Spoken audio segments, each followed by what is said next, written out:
Hi, everyone. All right, so we come to the last aspect of how the Brain and Body Foundation, we are the Brain and Body Foundation, address brain disorders. Now, you've probably heard mind over matter and how the mind can heal the body and how you just have to think right and how you have to envision or visualize healing of your body. And that's absolutely true. What people don't realize, especially uh, doctors, with all due respect, I'm saying this, is that the converse is also true. If the mind is what helps you heal the body, the brain must be healed through the body. So it's through the body that we're going to heal the brain. And of course, to some degree, we know about physiotherapy after a stroke. So people have to move their body, and that helps to stimulate brain function. We know exercise does help to stimulate regeneration of brain cells. And yes, brain cells can be regenerated. New brain cells can be produced. I don't know why that is. There's still an argument about this among the neurological community. I thought that was a long and it's long gone established fact, but some people are still saying, it's not true. The brain does not produce new brain cells. It is true. The brain does produce new brain cells.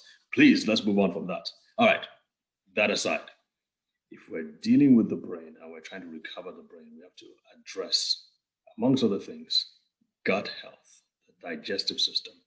It's been called the second brain, and there's a reason for that. There are several reasons for that, as a matter of fact. And we can't go into that now, but you've seen our, please go to other videos. You've got to also address cardiovascular health because, of course, if the brain isn't receiving oxygen, if the brain isn't receiving nutrients, then it's not going to recover. So, adequate cardiovascular health, adequate blood flow through the arteries, adequate drainage through the veins and the lymphatics is absolutely crucial for brain recovery. So, gut health, cardiovascular health, immune system health. There's a lot of things going on with the immune system because the immune system helps to protect the brain. The immune system, if not functioning well, can actually cause damage to the brain and cause inflammation and all kinds of other crazy stuff that happen to a lot of people, including people with Alzheimer's disease and memory loss. So you need to support the immune system. And there's another one, the endocrine system, otherwise called the hormones, the hormonal system. What people haven't realized as much is that the endocrine system, especially the sex hormones, estrogen, progesterone, and testosterone, the big T, BET, did I get that right? PET, excuse me, progesterone, estrogen, and testosterone, POT, progesterone, estrogen, and testosterone. These three probably have a greater influence. And of course, maybe we can add insulin to it, have a great effect on brain function and brain optimization than we could probably realize. We know this, that as women get older and older and older and the estrogen levels drop, they tend to forget stuff. They tend not to be as quick on things as they used to be because the estrogen is so important for brain function. Another thing, the reason why estrogen is important is that estrogen can be converted into testosterone. And testosterone too is important for brain function.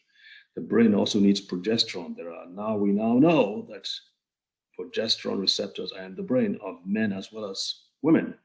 Men need progesterone. You can study about and read about that later. There's another hormone that the brain absolutely needs.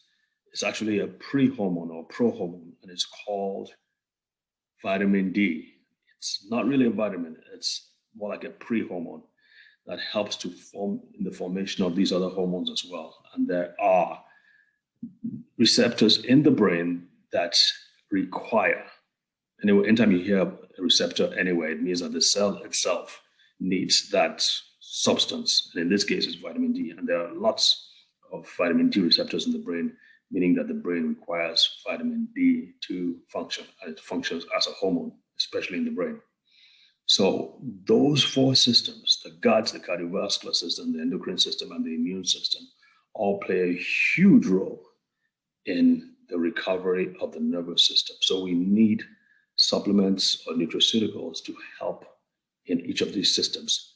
And of course, the nervous system, the brain itself, has specific supplements that it needs. So we address that as well. So there are supplements that help with apoptosis. This has been a huge discovery.